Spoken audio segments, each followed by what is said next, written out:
Warning, the following podcast is a shit show, and the individuals you are about to meet are idiots. Their opinions, anecdotes, and advice contain zero nutritional value. This is the critical human condition and all of its strangeness. This is life, according to an idiot. I have a migraine right now. I can feel my brain getting a little warm. So this should be an interesting recording. Do you take any meds for it? No, I'm out. Oh, no. So, but it's okay. I've been getting migraines a lot more frequently, and I think I'm better at managing them. I started Biologic, so I shoot myself up once a month now for my migraines. What is this? Hold on, what? Yeah. This is an option? What is it? What is it called? I get migraines like a bad one once a week. Honestly, yeah, same. It's like Gazalub, I think. It's like Gaze. That sounds like a demon. Gazalub. I can't think of what it is off the top of my head. It's part of a clinical trial, actually. So that's kind of cool. But it's an FDA-approved drug. Like, people use it. It's helped quite a bit. Like, I still get migraines, and, like, I'll still get ones that last, like, 3 or 4 days. But they're not as bad. And, like, before, they would peak to the point where, like, I couldn't do anything other than lay in bed. Yep. But now they, like, peak to the point where, like, yesterday I accidentally put my hairbrush in my toothbrush holder. Hey. And I just do weird stuff like that. There was a long time at my parents' house when I was putting the salt shaker in the microwave. Nice. And it'd always be around the times when I would have, like, a migraine episode. Mm-hmm. Right now I'm, like, on the pee every, like, 30 minutes to an hour type of migraine situation. Yours make you pee? Yeah, mine make me pee a lot, like a racehorse. Really? That's like a thing. Yeah, that's like a whole thing with migraines. I never heard of that before. I didn't know that. But anyways, let's begin. Yeah. Before your migraine gets too bad. Hi, hello, my name is Mo. And I'm Jeremy. I felt like you would like this, and then we can like dive into our segments, but I got my Spotify Wrapped the other day, and have you looked at yours yet? I haven't, actually. I'll give you a single guess as to what my top song for 2022 was. Okay, well, is it going to be like niche or like a song that we all know? It's definitely a song everyone knows. It's like a meme song. Mama don't know, Papa's getting hot. At the body shop. Doing something unholy. No, it was All Star. Oh my, is that old of a meme song? Yeah. Why are you listening to it? That was your top song? It was my top song.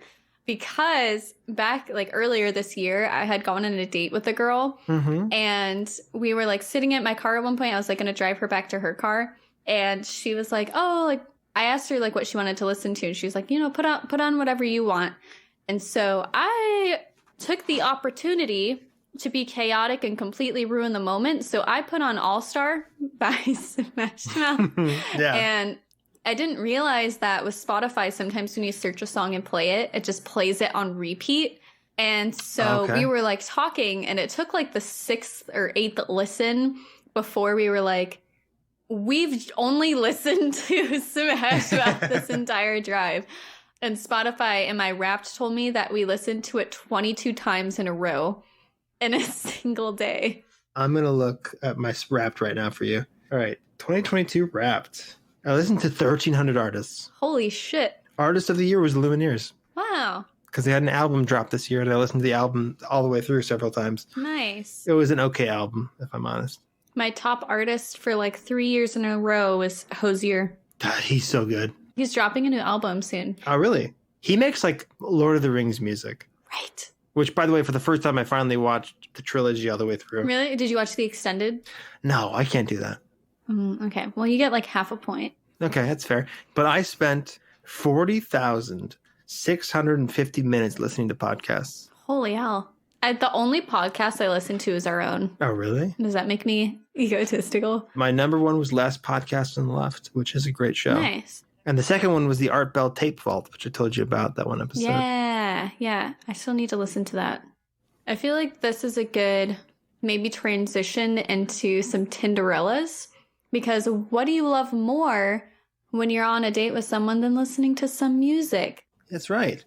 Do you happen to have any Tinderellas? I do. So this is my first time actually diving into Tinder now that I have moved to Texas.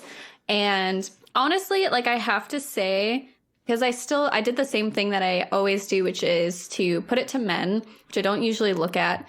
And I put it at like 35 to 40 and up, because I feel like those tend to be the best profiles for our purposes. Yes, I agree. Yeah. And Texas would be a great place to sample from. Yeah. And like, honestly, they're not as bad as Michigan. Michigan has some real weirdos. Like Texas has weirdos, but it's like a specific brand of weirdo to where it kind of works a little bit. Michigan is just creepy. They're like serial killer creepy. Texas is like eccentric grandpa. Really? I mean, maybe it's because, I don't know. I think Michigan is kind of the Texas of the Midwest. Okay.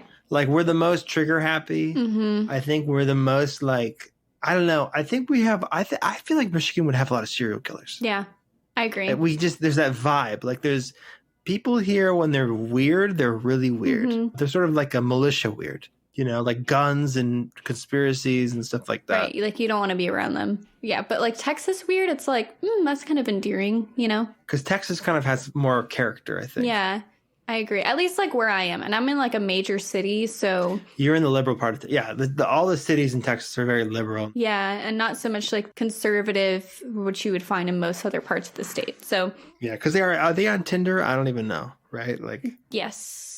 They're probably on like that conservative dating app. I should download that. Oh. I should download that. Okay, well, for now I have Tinders.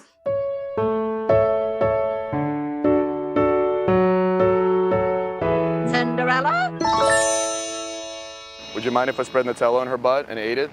I have a few of them. I have like, let's see, 1, 2, 3, 4, 5. I almost sent you this one because I was so horrified, but I'll read it. Oh my God. Okay, I'm so excited. All of them are pretty short, but they got like a nice little punch in there. So I don't even have to come up with a fake name for this one because he did that for me. His name is Big B. He is 62. He works at Social Management 69.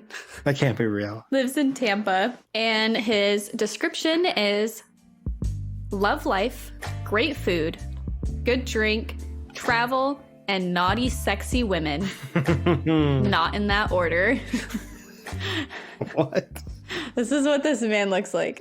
Oh my God, that's like a real estate agent. This looks like... That looks like a senator. Creepy businessman. Dude, that looks like a politician. Mm-hmm, right? Well, Big B, God bless. He has the devil in his eyes. He does not look okay. He does. He actually looks very sweet. He had a very gentle love in his eyes. I disagree. I think I'm in love. Okay, well, Big B, take me away. I can give you his profile information if you'd like, but he does enjoy naughty, sexy women, so you might need to change up your look a little bit. Well, shake your hips the right way. I got a fat ass. You forget about this. So next we have Jim, who is 40 and works at Reckless Abandon at World War V Records, and specifies that he is a straight man. His description is... Ever since World War II, I can't concentrate. When I peel back the skin, I can smell that you're rotten. I know that sour look you get when I beat you to a pulp. Order up a perfect blend of raw passion. On your knees, I'll pick who I please. Feel the squeeze. Juicy, what I'm saying? I don't see what he's saying. So either. What does that mean? His interests are comedy, soccer, movies, and music. Clearly, based on that bio. Right? I'm like... I can tell this is a soccer guy. Can you read that through again? What was that? It's like a poem. Ever since World War II, I can't concentrate. When I peel back the skin, I can smell that you're rotten. I know that sour look you get when I beat you to a pulp. Order up a perfect blend of raw passion. On your knees, I'll pick who I please. Feel the squeeze. Juicy, what I'm saying? Do you see or juicy? Juicy. Juicy. Oh, juicy. Juicy, what I'm saying? Question mark. That's Serial wretched. killer. Serial killer, There's a guy who, his only picture, didn't have a bio, was fucking, what's his name, from American Psycho? Yeah, Patrick Bateman. Yeah, Patrick Bateman. And his face is all bloody and he's like doing that really creepy smile. That was it. Why would you do... Why, Who's going to swipe on that? Nobody's going to Right. swipe on that. There were also, I wanted to make this note because I felt like it was very important. I feel like in Michigan, it was the fish photos. Like everyone was posing with a fish. And Yeah. by that, I mean men. Yep. Here it's taxidermy. Really? And I don't know what the fuck that is about, but there are so many pictures of dudes just standing in front of like taxidermy animals. And like not even deer. They're like some deer, but like fucking meerkats and weird shit like that. Like I don't understand. Oh, so like not stuff they killed. Mm-hmm. Because a meerkat, there's no meerkats in Texas. Yeah, I'm like, I don't even know what this is. Like foxes and stuff. Well, that could be something they could shoot. I mean, it's probably similar to the fish where like you're showing like, this is what I can provide. This is what I hunted. Same with the taxidermy. I killed this and I got it stuffed. Yeah. Same vibe. So I can prove to you that I kill things Yeah, isn't that hot? to make you feel at ease. Yeah. Make you feel comfortable. Some reassurance. I also like to kill. Right. If you wanted a man, look no further. We go further. Look at me. I kill stuff. Yeah. And I'll kill for you too. I would kill you. I could kill you and I could make you stuffed. You want to be my rug? Yeah. All right, Jeremy, you want to hop into this segment? Oh, wait. Before we start, though, I wanted to share this. I shared this with you already. Okay. This is a big thing. I had a ghost experience. Yes. Remember that? Yeah. Yeah. Okay, yeah. so me and my girlfriend went down to Ohio for my brother's wedding. I actually officiated the wedding, so I am a clergyman. It's important. I am a man of God. Right. When you get ordained, you now have the ability to marry people. You also have the ability to take life. That's part of the deal. Mm-hmm. So watch out. But so anyways, we went down to Ohio and we were in a place called Hocking Hills, which is a very pretty area in Ohio. It's where people like to do loogies. A hockey. Yeah, that's great. That's so good. We'll add a little rim shot in there for you. So it's very forested, a lot of trees and winding roads, like a no cell reception kind of remoteness. Mm-hmm. And so my brother had reserved like a hotel for people to stay at. And then me and my girlfriend were like, fuck that. We're going to be comfortable because hotels suck. This one turned out to be a very nice hotel. But we're like, we're going to go find an Airbnb that's also in the wilderness. And we're going to stay there. It's going to be very nice and quaint. And so we found a place not on Airbnb, which I think was a first misstep. Yeah. But it was this little cabin called the Spicewood Cabin. And it was on a piece of property with several other little cabins, like old cabins, and a really nasty old trailer in the front. And so we got down there. It was night by the time we got there. The wedding was the next day. So we got down there. We started unpacking. It was this little A-frame. It was like a loft that had a little spiral staircase leading up to it. Mm-hmm. And the loft was just big enough for a queen-size bed. Then downstairs there's this old kitchen and a little futon. That was it with a bathroom. It was very small. You could like do a 360 look around and you saw the whole place. So we got there and we're like, this place is way older than we thought it was going to be. We go up to the loft on this rickety ass spiral staircase and there's like not enough room to like get in the bed without bumping the shit out of your head. Mm-hmm. There's also these little doors, sliding doors, like 2 feet high. They were on the lower part of the wall. That opened up into like nothing, like the attic, like the rest of the A-frame. Ideally, it's storage space, but it was like really creepy because it's just like, I don't know, there could be like an animal in there. Yeah. And so we're not going to sleep in this loft. We'll sleep on the futon downstairs. So we weren't that creeped out to begin with. We're getting ready for bed. We're getting on the futon. We're talking a little bit. And we hear clear as day. We hear the voice of a man through the wall that was kind of like the bathroom. Mm-hmm. And I am paranoid about intruders. So whenever I rent a place, I look through the closets, I look through everything. Mm-hmm. We're just talking and we hear through the wall just this moan. It's like, oh. And we're like, that was weird. That was maybe the wind. Mm-hmm. And I remember looking at my girlfriend and being like, okay, we both heard this. She looked alarmed and I was like, I don't know what the fuck that was.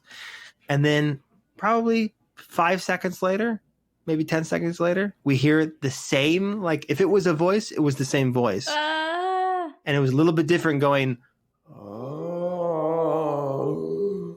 At that point in time, we both looked at each other and we're like, we're going to the hotel tonight. We're not staying here. That was like all we needed to hear. It was the most Scooby-Doo ass ghost I've ever heard. I mean, goosebumps. I was just thinking, like, You should do voice effects, like voiceovers. Because I'm so good at doing the ghost moan. Thank you very much. But yeah, and she told me later, she's like, I was going to wait for you to be scared before I got scared.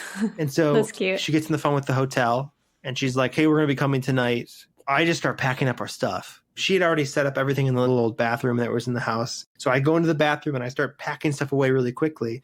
And I swear on my fucking life, I feel, I don't know what it is, a touch, a tongue, something that was... A tongue? Well, something that was soft and long stroke down behind my ear, down my neck, like cold as ice. A penis. A penis. A penis stroked your neck. Oh my God. That man must have been tall. Yeah, he was on a ghost ladder. That's what it was. But so the ghost penis touches the back of my neck.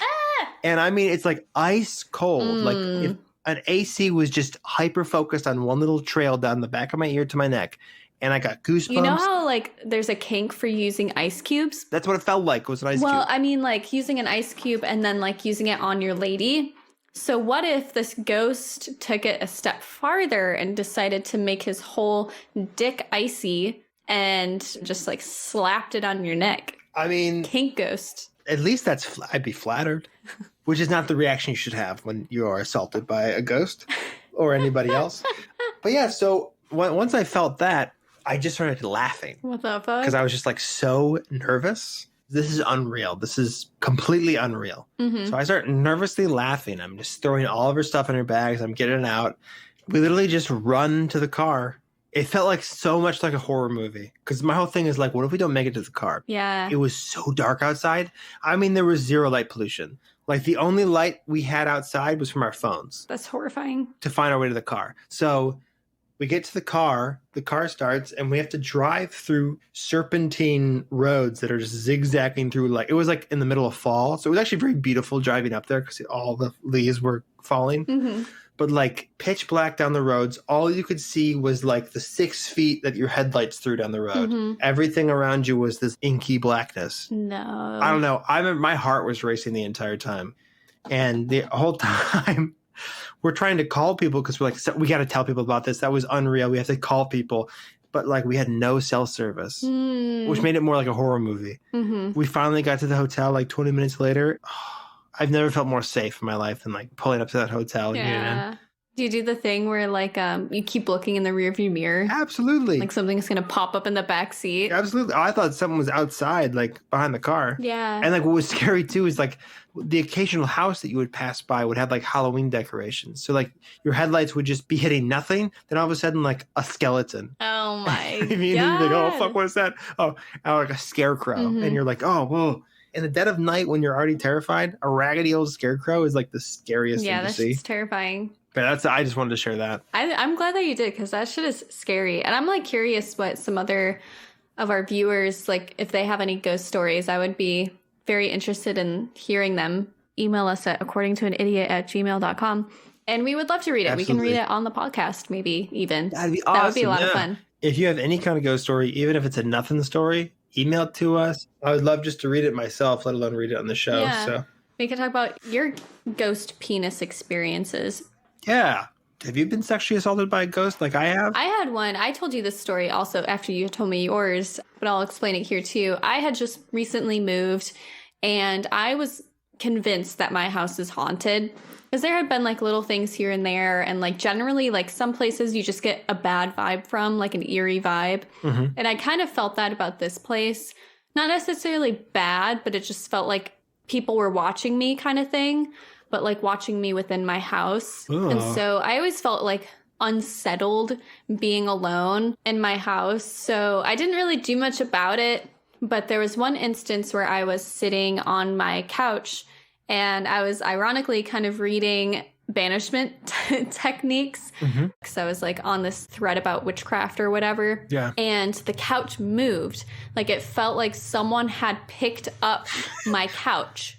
Like I was sitting on it and they lifted it off of the floor. And it like rattled me a little bit. Like I kind of like shifted my weight because it had lifted up that much. That's fucked up. What do you even do? Like, what do you even do in that situation? I was like, holy fuck. You do nothing. I don't know. I have proof now, I guess. So I decided I was just done dealing with this. I was like really scared. I was like terrified, but I was like, I'm just going to be angry instead, I guess. And so I didn't really know how to banish a ghost. So I just grabbed my table salt and I just started throwing that around because that's like good for banishing negative stuff like that. And I just threw it around. The entire house, my entire floor was covered in salt, like everything. Yeah. And I didn't know like what to say. And the only thing coming to mind was closing time. So I was just singing the chorus of "It's closing time." Just over and over because I didn't know the rest of the words. And I haven't had any issues since. And it's been a lot more comfortable in my house. So that's bizarre. I remember when you had told me that. I guess like your partner is like scared of ghosts or whatever. Yeah. So like you told me that like whispered on the phone. And like that made the story that much scarier with you being like, okay, so I was home alone, right? It added to it. But yeah, it's not hard to move a couch, but it's like, you know, if you were made of air, yeah, it'd be hard to move a couch. Right? That's a lot of energy. I was like kind of impressed a little bit, but my partner, yeah, is like very scared of ghosts. And I had asked them like playfully one time, I'm like, oh, like, would you still move in with me if we had a ghost?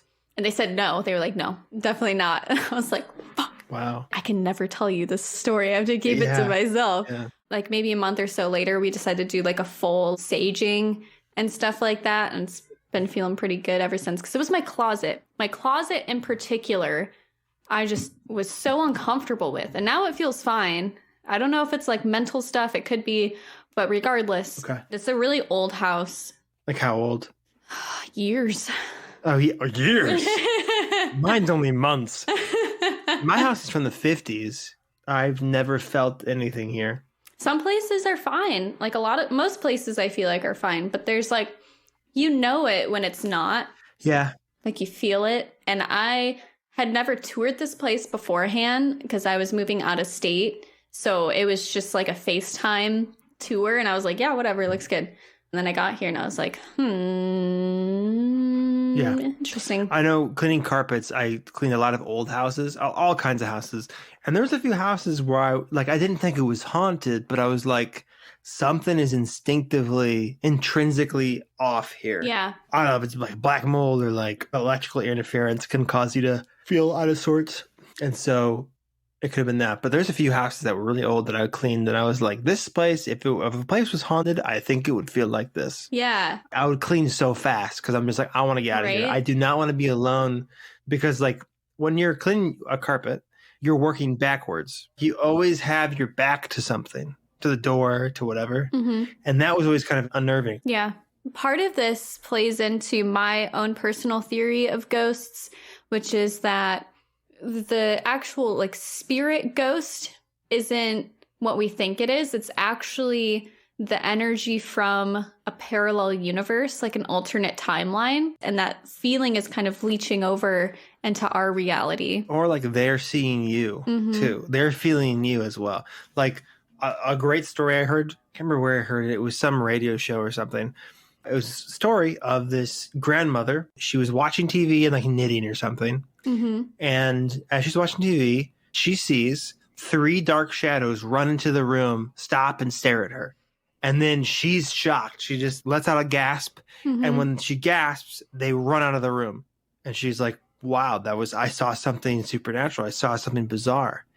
Time passes, years go by, the old lady dies. Her 3 grandsons are clearing out the house. They finally all go into the living room to start cleaning out that room. And who do they see in the old rocking chair where their grandmother used to always sit? A ghost of their grandmother sitting in her chair knitting something. Mm-hmm. The ghost looks up at them. They run out of the room. Mm-hmm. Who's haunting who? Right. They saw her ghost and she saw their ghosts at the same time. Right. If hauntings and ghosts are real, I think it's something more along the lines of that. I agree. Scientists have said time is not as linear as we perceive it. Mm-hmm. The tech that makes up our bodies, that's how we make sense of time. But in reality, maybe things are happening all at once. And so once in a while, there's a break there. And you see 2 things converge at the same time. And you go, I just saw a fucking ghost. Right. Or I just heard a ghost. Kind of like you said, alternate realities seeping in. But instead of an alternate reality, it's just a different time that has already happened, will happen, and is currently happening. I love that idea. As far as ghosts go, I think the thin places can also play a part. Yeah. You know, whether it be like a thin place to the spirit world, it could also just be a thin place when it comes to space-time, and that it tends to bleed over in that specific place. Yeah. That's what I like to think. But I think this is a great segue into our topic of the episode, which is the gods of death and the underworld. So this one was voted by our lovely patrons. So if you would like to vote on the next topic, next episode, feel free to let us know by subscribing to our Patreon. Sharing their curiosity to know the unknown, their tension, their readiness for inconceivable adventures. Is it human or inhuman? Earthly or unearthly? In this world, nothing is certain but death and taxes. The Grim Reaper is nothing to joke about. Let me tell you. Now I am become death, the destroyer of worlds. Sorry, Death, you lose. Unbelievable. Fantastic. But I tell you, it could happen.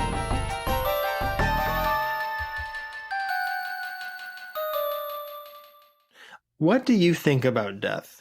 I am not very scared of death. My partner is terrified You really? of death. And I think that's kind of the general opinion of most people, is that it's very scary to think about. For me, it just kind of feels like a natural part of life. Mm-hmm. You can't have life without death. And so I don't really know what happens, but I like to think along the lines of reincarnation. And not necessarily that you're literally reincarnated as another being, but that your energy in general is added back to the universe. You know, like you're part of the cosmic whole again. Mm-hmm. And I think that's kind of like a cool thought experiment in a way.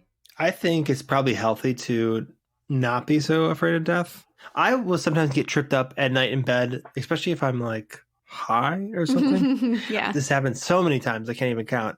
I'll start thinking like, oh, fuck, I'm going to die someday. Mm-hmm. And then I think, no, I'm really going to die someday.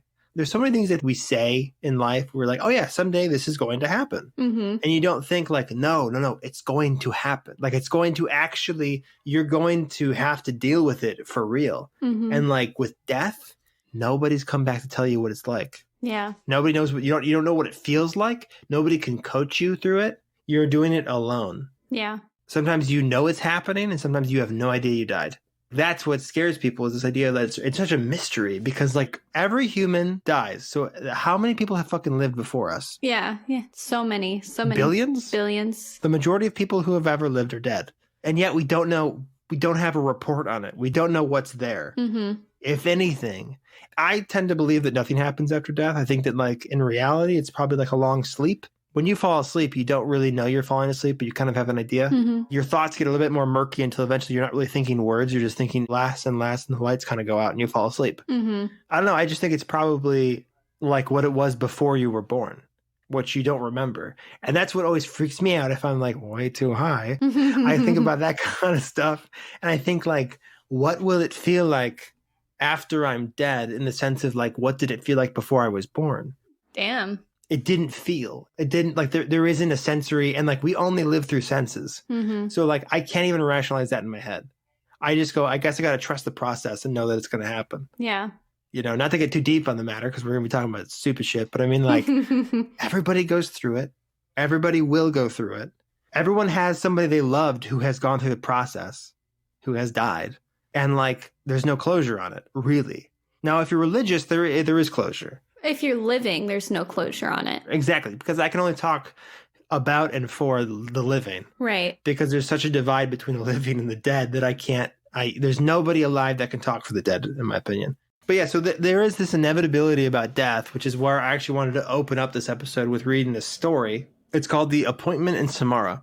This is an ancient Mesopotamian tale, which is thought to originate from the Talmud, an ancient Jewish text central to rabbinic Judaism, or Jewish religious law and theology.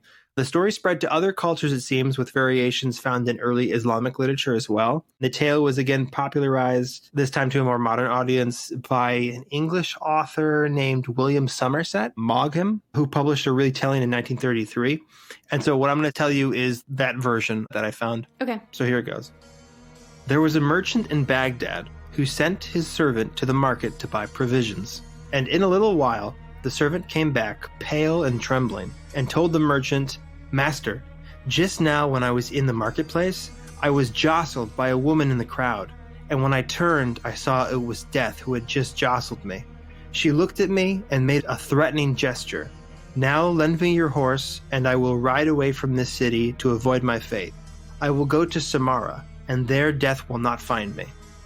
At the time, Samarra was like a more remote city in Iraq. So the merchant lent him his horse, and the servant mounted it, dug his spurs into its flanks, and as fast as the horse could gallop, he went off to Samarra.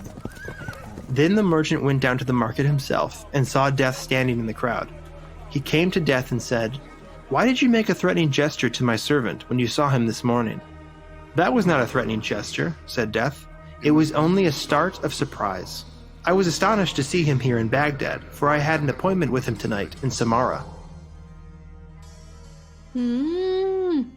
End of story. So you can't run from death. It's unavoidable. That's a cool story. I like that.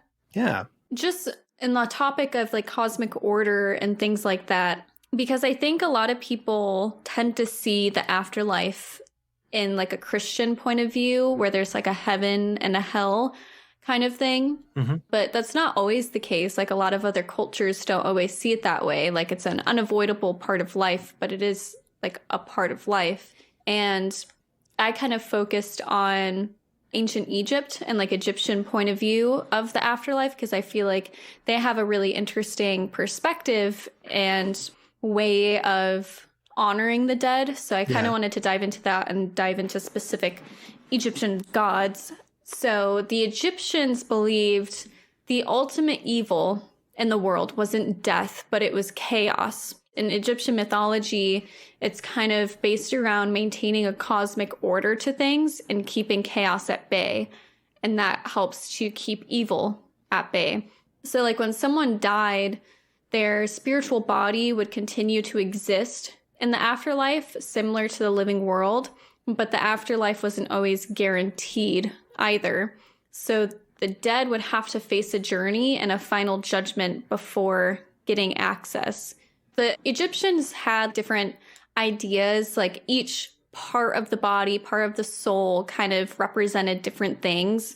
I'm going to mispronounce a lot of this. Sure. And that's nothing new for the show, but the Khat was the physical part of the body. So that was the part that like decayed. And the Ba was the soul. And so that conveyed something very noble, something very beautiful. And it could enter a body and become incorporeal at will. In like art and things like that, it was represented by a human-headed falcon. And it's thought that the soul would remain kind of sentimental to its body and protect it after death. Wow, that's interesting. Right. And it's often depicted as flying around the portal of the tomb or perched on a nearby tree. And then there's different parts as well. Like there's spiritual intelligence, there's power, a shadow, a name, and these all have like different corresponding names to them. And this one I thought was interesting. It's called a Ka, and it's a doppelganger that had the person's qualities and faults. And after death, it could eat and drink. So you kind of had a spiritual doppelganger that could like exist as a person. What the fuck? That's scary. Right? What is that called? It's Ka, it's Ka. So funerals were very important to Egyptian culture because they believed that the soul would kind of carry on afterwards. And there were a lot of components to a person that each one needed to be kind of taken care of and kind of guarded in a way in order to protect this person in the afterlife. So a funeral is essential for helping the dead through their journey, and would include things like amulets or provisions, specific clothing, statues, and the Book of the Dead was also used for ceremonies. And the Book of the Dead is a collection of spells that are used during the funeral to kind of help guide them or do different rituals, offerings, things like that. So the general process for a funeral could last like months because mummification would have to come first. And that's kind of like humans' first introduction to like embalming and stuff like that, like taking care of the dead. Right. And so you would have to wrap them up, and that could take like 70 days sometimes. Damn. And once they had their mummy, they would place them inside one or more coffins and would take them back to their home. And the coffin would be taken from the home across the Nile on a boat and then dragged to the tomb by ox. It's very elaborate. Once they're at the tomb, the coffin would be placed upright and supported by a priest dressed as Anubis. The dead person would be referred to as Osiris, which is the god of the underworld, and female relatives would play Isis and Nephthys. And that'll make more sense later once I dive into their myths. Okay. So there were like a series of rites that would be performed. Certain things like opening the mouth were really important because it was thought to restore the mummy's senses so that it could breathe, it could see and hear in the afterlife. Offerings were also done, so like a table of food would be provided. So once they awoke and their spirit could wander around, they could like have vitality afterwards. And a lot of people saw funerals not as like a final goodbye. Parties were often held to bring the living and dead together. And the Book of the Dead was also thought to allow the dead to transform, specifically into birds to like visit the living. Right. And families would do things like keep busts of their dead relatives to like encourage them to come visit. And certain things that they would put on the dead bodies to kind of help them in their journey also were like amulets. This would give the body magical powers of like protection and healing and would be placed on different parts of the body during the wrapping process. So like a heart scarab was popular to help protect the heart from being separated from the body during the journey into like the afterlife. And coffins were important to protect the body and therefore protect the soul as well. So like that's why tomb robbers are like especially grievous, because it's like you're not just stealing from the dead, but you're also dooming this person to not live in the afterlife as well. You're desecrating a very sacred thing. Exactly, yeah, because if there was a thought that tombs were like a house of eternity, you know, like if it's built properly, you will be immortal. After you're dead, you'll kind of live on forever as long as your body is protected. So if you're kind of desecrating that, then you're giving a big old fuck you to everyone, really. Yeah. So specific gods of death in the underworld, you're going to think of Anubis and Osiris for Egyptian mythology. Anubis, the name comes from the Greek form of Egyptian Anpu, which means to decay. And Anubis is depicted with a muscular male body, hubba hubba, with the head of a black jackal. Oh. Yes. So the black... This is fucking sexy. All Egyptian gods are like kind of sexy, I'm not going to lie. They're all cut. Yeah. They're real. Like they're all like, you see pictures of them, they're all really... They're fit. I think one of them is like a big blue cow. I'm not a fan of that one, but the rest are very fuckable right. gods. All gods have always been fuckable. Right. No one's going to worship a god that isn't kind of fuckable, right? Right. Yeah. I think you're right. Jesus Christ on the cross, he's got abs. Mm-hmm. Big, thick beard, some muscles. No one wants a wimp for a god. Yeah, no one's going to follow that. L. Ron Hubbard, he was fucking hot. Oh my God. He wasn't a god, though. He was just... He's kind of... He's become the godhead of the Church of Scientology, though, in a sense. Yeah, that's fair. Kind of. Kind of. But yeah, he was a beautiful man. Google an image of him if you don't know what he looks like. He was so fucking gorgeous. Do your voice of him again?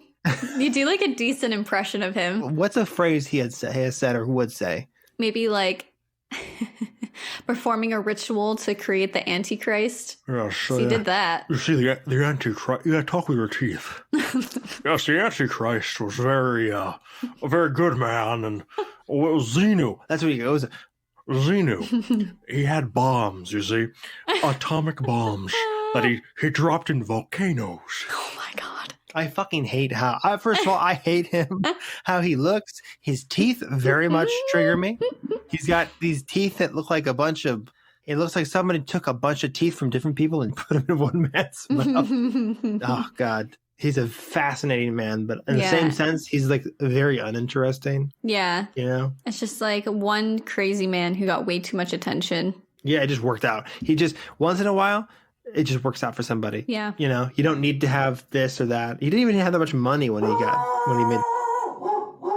Harry! That scared the fuck out of me. Sorry. That's kind of what L. Ron Hubbard sounded like. Ooh. I want to hear that like backed by like death metal because I feel like that's perfect. Maybe in editing I'll do that. Right here, let's hear Harry if he was a death metal singer.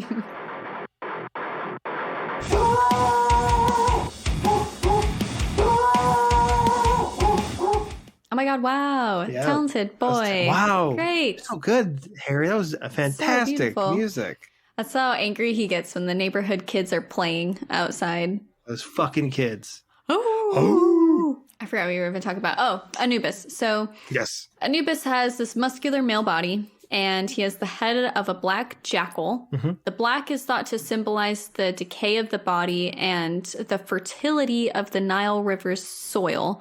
He had the head of a jackal because in Egypt, they would often dig up bodies that weren't buried deep enough. I was just going to say that. Yeah. So I thought that was kind of cool. It's really easy in arid places for like in the desert in our country, I know like coyotes. Mm-hmm. Coyotes will dig up shallow graves and stuff like that very easily. That's how I know several cases like murders have been discovered because someone digs a shallow grave and then a coyote digs it up and then somebody finds a head. Right. So it's 6 feet deep. What's cool about Anubis is that he was kind of around at the very beginning of like Egyptian civilization. So Anubis and death were very significant in like keeping chaos in check and therefore like keeping evil out of Egypt. So Anubis was like fucking a big old guy. People loved him. And Anubis would also help judge the souls after death. So he would help guide lost souls to the afterlife. Kick that dog. For the love of God. You want me to kick him? No, don't kick your dog. Yeah, I was like, oh my God. Wouldn't that be fucked up if you just learned like, I'm okay with hurting animals? Punch him in the mouth. I'd be like, I can't be your friend anymore. Yeah, that'd be so fucked I would up. probably be like, Jeremy, what the fuck is wrong? Go to therapy. No, that is my therapy. I also kill small animals. Oh no. I know like I can never have kids just by like how irritated I get listening to Harry bark.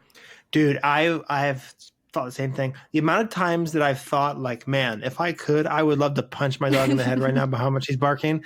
I never do. Yeah, I would not do well. Anyways, I'm going to repeat what I said because I don't know how much of it was interrupted by barking. Harry. Band practice is tomorrow. So Anubis would help guide lost souls to the afterlife. And he also taught Egyptians about mummification. And he stood by them in life to assist in their resurrection. And as far as like mythology goes, in early stories, he was the son of Ra, who is the father of all creation, and then Hesat, who is the goddess of the cow, which is nice. That's the big blue cow lady, right? The big blue cow. It's one of her like versions of herself. She's a big blue cow. What the fuck? Get her away from me. I don't want to impregnate a cow. A blue cow? Speak for yourself. You see a cow and you're like, yes. Potential. Mm-hmm. Also, by the way, I want to make this correction before somebody emails us, but ka, like you said, it was a double. That I just found this on Britannica. The exact significance, I'm quoting the article, the exact significance of the ka remains a matter of controversy, chiefly for the lack of Egyptian definition. The usual translation, double, is in fact incorrect. Written by a hieroglyph of uplifted arms, it seemed originally to have designated this protecting divine spirit of a person. The ka survived the death of the body and could reside in a picture or statue of a person. So it's not double. That's like a very, very common misconception. Cool. It's the principal aspect of the soul. I don't know what the fuck. That's my issue with, because I think an episode we never did was Egyptian mythology, and I did a ton of research on these gods. And one thing that was really difficult was like to come up with a concise modern definition of like what each part of the soul was. Yeah. They were all these weird, like, this is the principal part of the soul. This is the essence of the soul. Like, doesn't that all mean the same thing? Like, what the fuck are y'all talking about? Can't it just be like water, fire, and earth? That's how I felt a little bit going through these. I'm like, I don't know what y'all are saying. I just know it's a doppelganger that can eat, I guess. So I'm going to roll with that.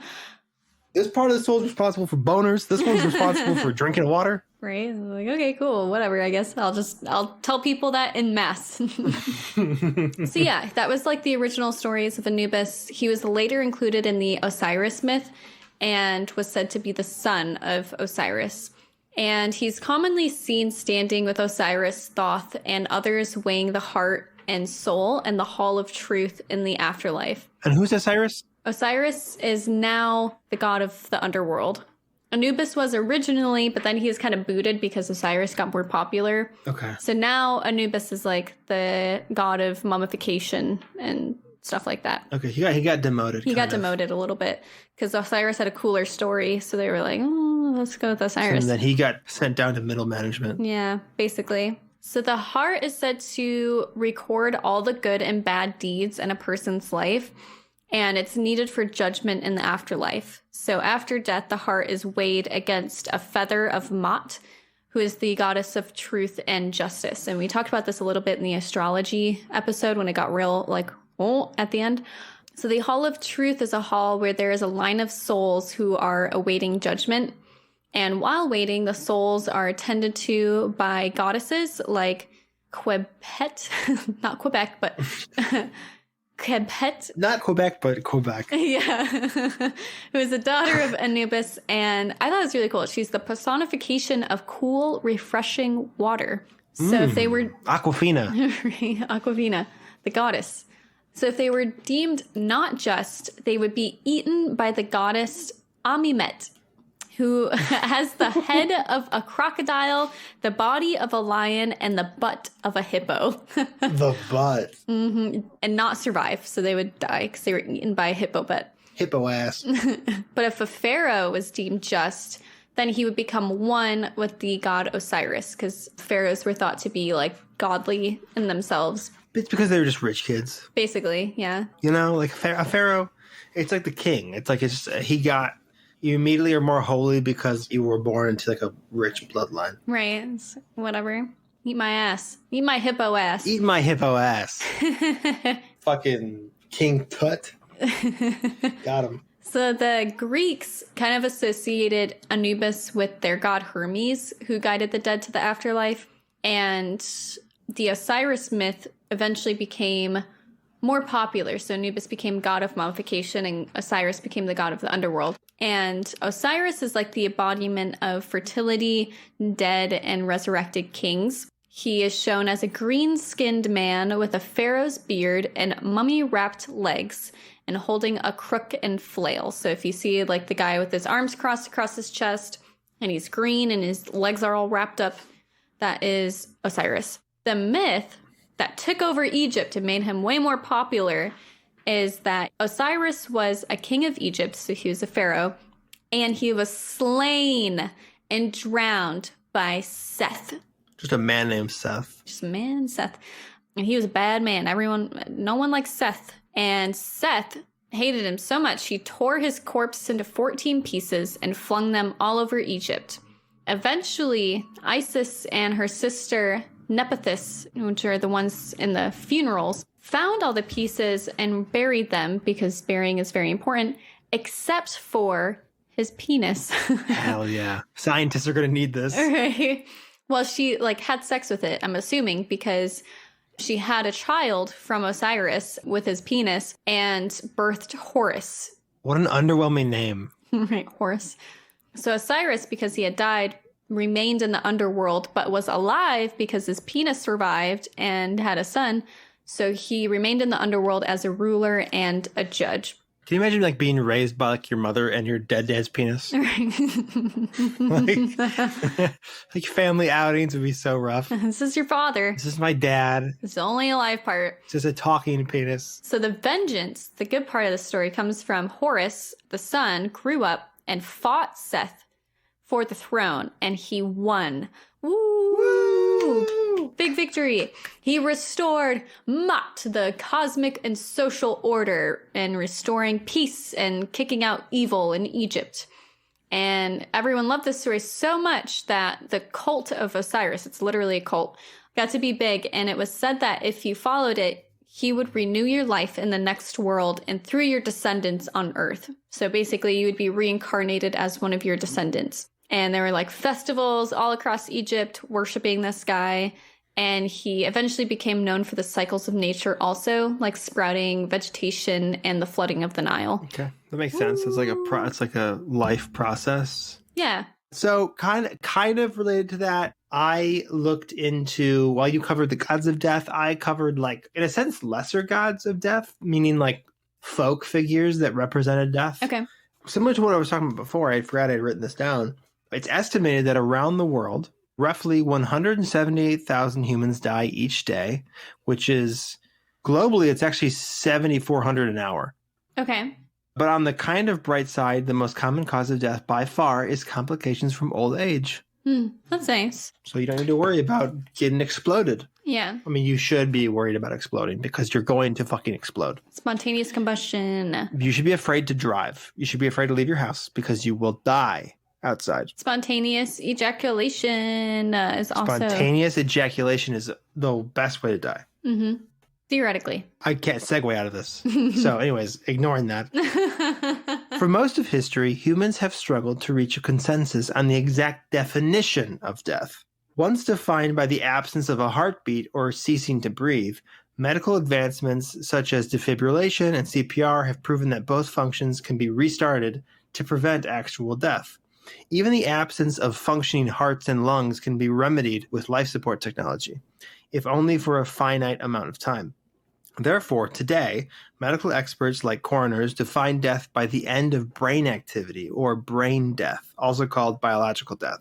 Mm-hmm. So people can be fully considered dead when the electrical activity in the brain ceases to function. This kind of brain death means a permanent and irreversible end of consciousness. However, this is not to be confused with sometimes permanent lack of consciousness associated with comas and vegetative states. So it's like weirdly complicated to actually call somebody dead. Yeah. I'm going to say it right now. If I ever become brain dead, just kill me. Pull the plug. I don't want to be on life support. I'm going to say, if you see me, put me on life support.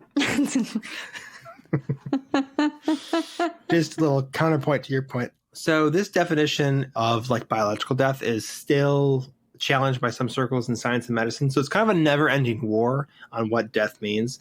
Overall, there are 3 general signs that indicate a person or any other warm-blooded animal are no longer alive. And that is no breathing, no pulse, and no what's called neuronal activity in the brain.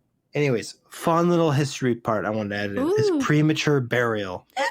What the fuck was that? That's a hiccup. Keep on going. Keep on. I was shocked. People are buried alive. People are buried alive sometimes. Humans have always argued over the proper definition of death, and prior to modern medical practices and procedure, it's been said that some early coroners and physicians may have misjudged how dead a dead person was. Isn't that silly? Mm-hmm. Isn't that fun? Though most evidence of premature burials is anecdotal, public knowledge and fear of being incorrectly pronounced dead really surged around the 18th century onward, and now it's still a pretty common fear. Medical writings from the late 1800s reported that in England and Wales, as many as 2,700 premature burials occurred each year. However, modern estimates suggest that the figure is probably closer to 800, if any at all. Mm-hmm. But paranoia among physicians at that time led to the development of ways to test whether a dead person truly was dead. Methods included pouring vinegar or spicy peppers into the corpse's mouth. Applying heated pokers to the feet or rectum. Isn't that stupid? Yeah. Or just flat out electrocution. So you're trying to like see if they're faking it, essentially. Oh my god. It sounds like they're just into butt stuff and they don't want to admit it. So they're like, what if we just poke these like dead bodies in the butt? Yeah. Wouldn't that be funny, guys? Wouldn't that be weird? Why are we putting this vinegar and hot peppers in the mouths when we could easily be putting it in the butts? Exactly. I don't know why I'm like a Southern lawyer. I do declare we should insert the habanero into the rectum of the anus. Anus. So safety coffins were patented during the 18th and 19th centuries to comfort those with taphophobia, fear of being buried alive. Safety coffins, which are fast, it's so fast. Look up safety coffins and just see how many different contraptions they made. Safety coffins varied in design, but incorporated some device for the buried to communicate to those above ground, such as a bell attached to a string that fed into the coffin and was tied to the buried body's hand. When Robert Robinson, a controversial English minister, died in 1791, he had his coffin built with a pane of glass on the lid that served as a window. For the days following his death, he requested that family periodically visit his mausoleum to inspect the glass for evidence of fogging, which would indicate he was still breathing. So that glass isn't just to look at their face, it's to see, like, is there breath in the glass? Okay. Anyways, segue from that. This is more akin to what you're talking about. I want to talk about death incarnate, like these characters of death. Death is one of the few natural processes, or processes, right? That's how you say the plural version. Yeah, processes. Still shrouded in mystery, chiefly due to the question of what happens after death. Impossible to imagine, very difficult to process. Societies and cultures have made sense of death by personifying it in their religions and mythologies. One of the most identifiable personifications of death is the character known as the Grim Reaper. The Reaper is commonly depicted as a scythe-wielding skeleton donning black robes. Hot. Fucking hot. Do you feel like nowadays, like since it's more modern, he wears like a leather robe, like a trench coat?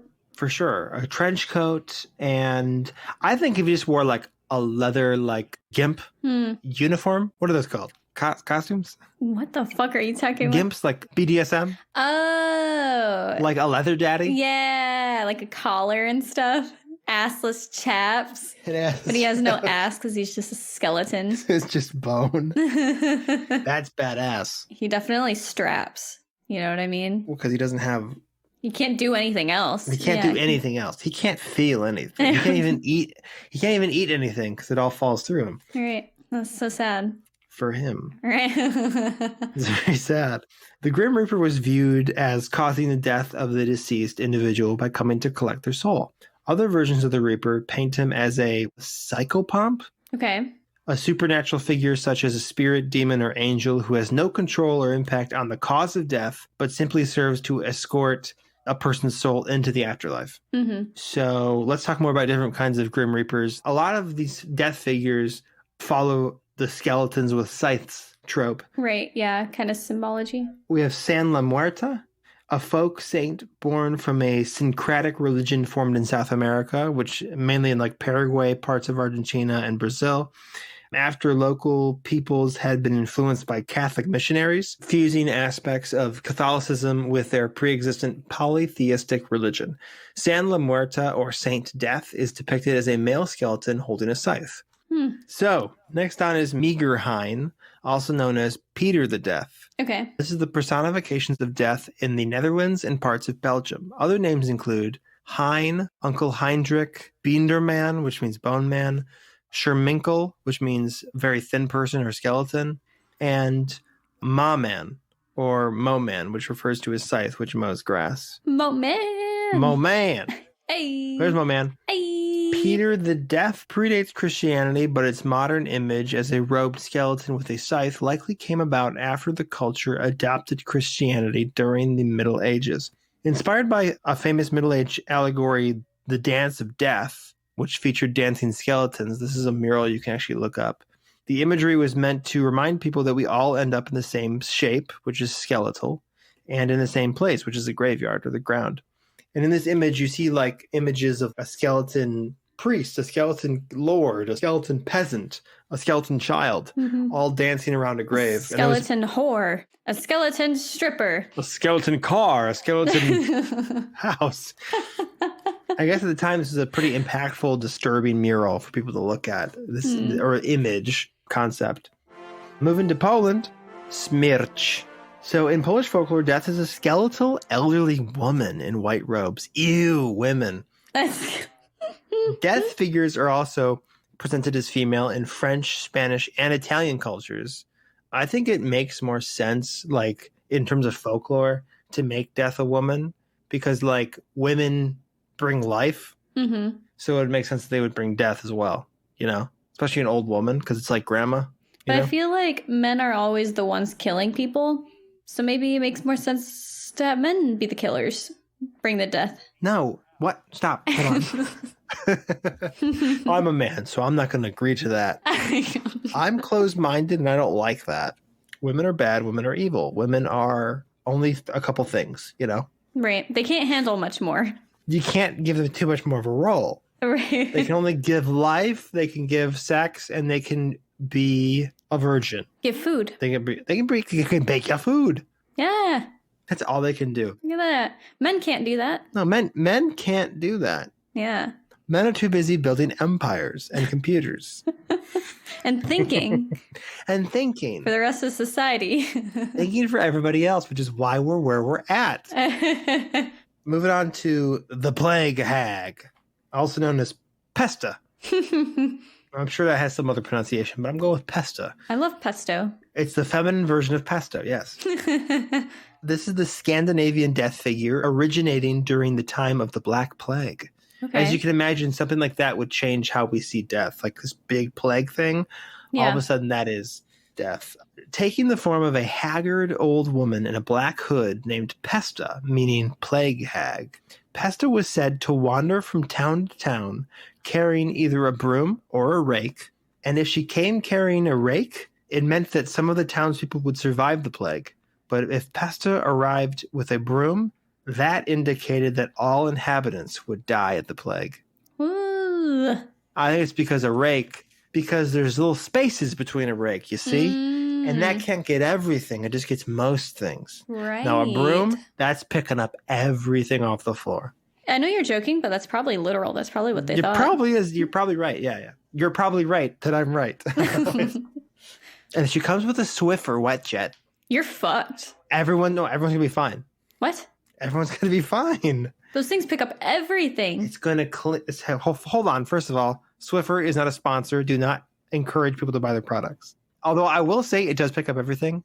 I love my Swiffer wet jet. It's fantastic. So yeah. Next is the Anku. In Celtic folk beliefs, death came in the form of a spectral figure that would eerily resemble the most recently deceased person in a community or village. Which is actually terrifying. Yeah. But usually tall and visibly exhausted and ill. So like it would be like if I was the last person in the community to die, you would see me come back to town, but I'd be pale and I'd be taller than usual. Okay. That disturbs me for some reason. Like seeing somebody and they're like weirdly taller than you remember, and they're thin and they're tired and they're pale. So tall and visibly exhausted and ill, wearing a wide-brimmed hat and long white hair. Other versions were a skeleton with a head that would rotate 360 degrees. I'm like imagining you with a top hat and really long white hair. I feel like that is what's freaking me out here. I feel like you'd just be like, hey, I'm gonna fucking kill you. But the Anku drove a rickety wagon with a cart piled high with rotting corpses. If their wagon made a stop outside a building or home, it meant that all those inside would soon die. That's pretty terrifying. That's pretty tall, scary. skinny, sick-looking man with a top hat and long white hair driving a rickety wagon piled high with corpses. Yeah. Comes into town one day, stops outside of houses, and then leaves. Yeah. Moving on is the Dullahan or Dullahan. I'm not sure which. It's a species of creatures in Irish mythology whose presence was an omen indicating death's arrival. Dullahan were humanoid figures who rode black horses and carried their own detached head tucked under their arm. So this one actually scared me while I was researching it. Okay.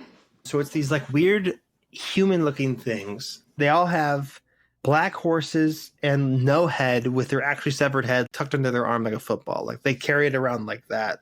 Okay. The Dullahan's head had wide, bulging eyes and a constant smile that stretched from ear to ear. The Dullahan would ride up to the home of someone about to die, call out the person's name, upon which the person would die instantly. So you're in bed for days sick and dying, and you see this fucked up dude ride up to the house and just yell, Jeremy! Jeremy! And you're like, oh, shit. If the Dullahan caught someone watching them, which was forbidden, like outside, like not in the house. Yeah. They would either lash the person's eyes with a whip fashioned from a long spine, or they would toss a cup of blood on them, which marked the person for death. Oh. So they would die next. Ugh, gross. But weirdly enough, when you think about it, the Dullahan heavily resembles the classic image of the Headless Horseman. Yeah. And it's probably where it kind of came from, is this idea of a death figure with a head in his arm running around. And then lastly, the Grim Reaper, the family favorite. The character of the Grim Reaper has been found to have appeared in popular culture during the 14th century. So it's not like that old, but it's pretty old.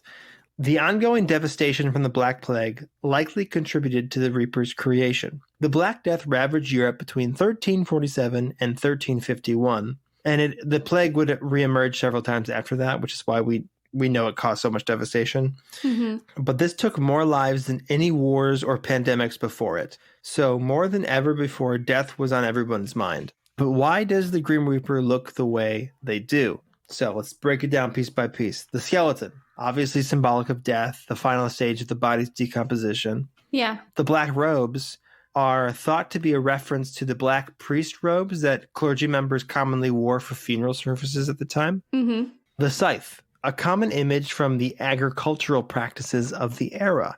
When harvesting or reaping crops like oats or barley, also used to mow tall grass, farm workers commonly wielded scythes. Thus, the scythe was a tool associated with taking crops from the earth.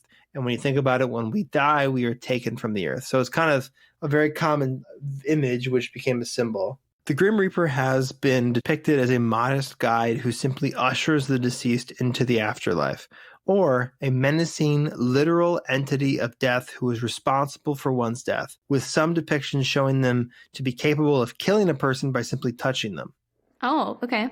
And fun fact, long ago, not that fun, long ago, the Reaper was depicted as bringing a scythe to collect the deceased commoners, but he would bring a sword to collect the souls of royals and elites. Okay. So just one way they could separate the quality of your life is also the quality of your death. Another popular image or physical tool carried by the Reaper is the hourglass, an age-old symbol for the quick passing of time. The Reaper's hourglass and scythe are borrowed from the ancient Greco-Roman god Kronos, who himself was the personification of time. Similar to Kronos, the Reaper's behavior and appearance also seem to borrow from Charon or Charon, the boatman who ferries the souls of the dead across the river Styx in Greek mythology.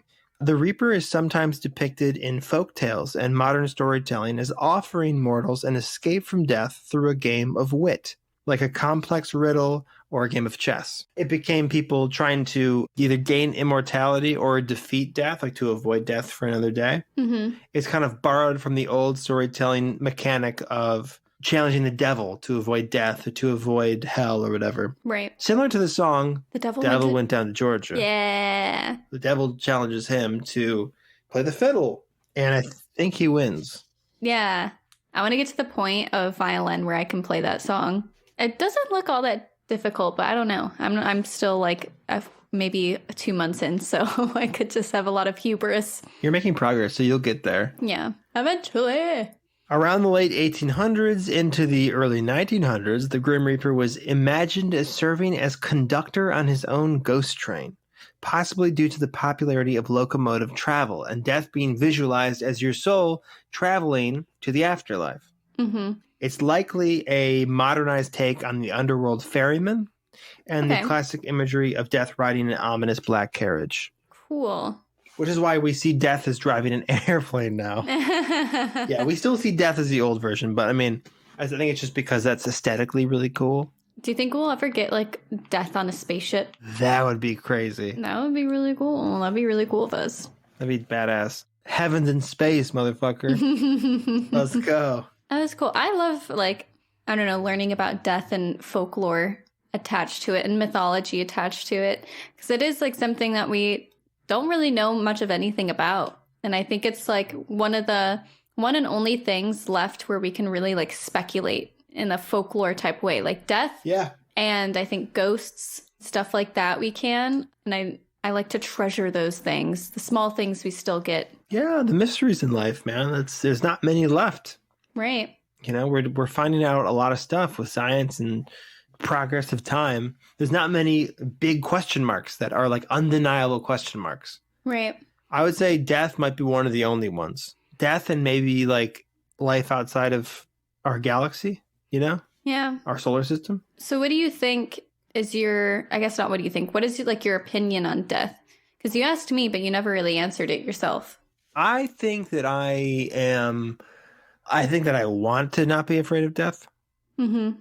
But I definitely am not unafraid of death. Like, what I don't like about death is the idea of missing out on things. Mm-hmm. You know, it's the idea of like leaving people behind. Yeah. There's a lot of cool stuff happening right now in the world, a lot of bad stuff too. But I mean, like everybody and that's ever been alive, when you're relatively young, you know there's a lot ahead of you. Yeah. Even as you get older, like there's still a lot ahead of you. And so like any of that being cut short feels like you're being cheated, kind of, you know? Yeah. Even though none of us deserve, we all get what we deserve in a sense. Nobody's promised anything in life. But it's FOMO. It's the fear of missing out. It's like, if I die, then my friends are going to still hang out and my family's still going to have moments that I'm going to miss out on and cool things are going to happen. You know, I won't be able to do this or that, or I won't see these things happening. I remember as a kid talking to my dad, my dad's like 70, like considerably older than most dads for people my age. Because my dad, when he was a kid, like he remembers when the first like color TV came out. Mm-hmm. And he was talking about like, he was, you know, that's this amount of stuff he's seen in his lifetime is pretty considerable. And so he would always tell me like, oh man, I can't wait for you to see what changes you're going to see. Yeah. And he's like, I'm just bummed that I'm not going to be able to see those. Yeah. And then I got it in my head of like, oh yeah, when you die, you miss out on all the cool shit that's going to happen as time goes on. As we know it. Yeah. Maybe your consciousness will just be shoved into a different baby and you'll get to experience it. That's true. So yeah, I see death as missing out, kind of. Because I do believe, obviously, like life goes on after you die. That's undeniable. Like a lot of people think they can't picture the world going on without them. Yeah. If you're conceited enough. But like, like everyone's been to a funeral, you know, the next day everybody goes back to work. You know what I mean? Like it's not like a thing. So I think life is fun. Life is cool, as hard as it can be. And no matter how many bad days you might have, life is like, it's much better than the alternative. Mm-hmm. Life is much better than the alternative, which is not existing at all. Yeah. Unless you're religious and you think we go someplace, which I don't know. Right. Ultimately, I don't know. I think that's the thesis, I think, from my opinion, on this, everything we cover in this podcast, is I don't know, but it's cool. Yeah. It's a cool idea. I don't know. No one really knows. No. So no one's there to say you're wrong. This is true.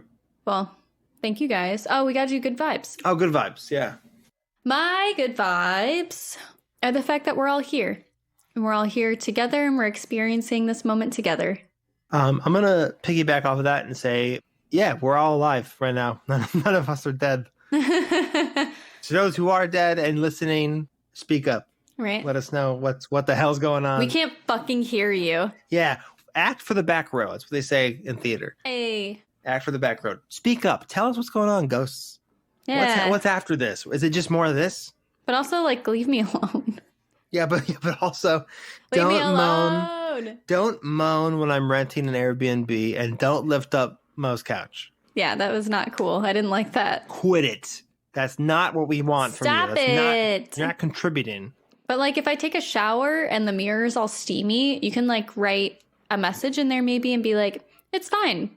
Death is okay. Then don't write get out. Yeah, it's cliche. I'm so sick of ghosts wanting me to get out of their house. Like, it's not your house anymore. Yeah. Move on, literally and figuratively. Help me. I used to always write that on my shower. I used to too. Help me. I used to do the same thing to scare whoever was going to use the shower next. Right, yeah. Anyways. Jinx, you owe me a ghost. Thank you guys for listening, and thank you again to our patrons who voted on this topic for our episode. If you would like to vote on our future topics or have exclusive access to episodes, we are doing that now, and those are live, I think, by this point, so feel free to check that out. Our Patreon is According to an Idiot. You can also email us. Let us know what you're thinking, how you're feeling. Give us your ghost stories and we can read them. Our email is accordingtoanidiot@gmail.com. You can stay up to date by following our Instagram or our Facebook at According to an Idiot or our Twitter at Idiots Accord. For more, and there's never been a better time to join our Patreon because we just released our first Patreon exclusive, which is us sharing a story from a creepypasta. Hey. Thank All right, you guys. Bye. Hey, share your thoughts on death. Have you died? Have you come back? Have you ever seen a ghost? Send us your ghost stories as well. Talk to us, please. We're lonely. And with that, I will see you in time. Bye. I love you.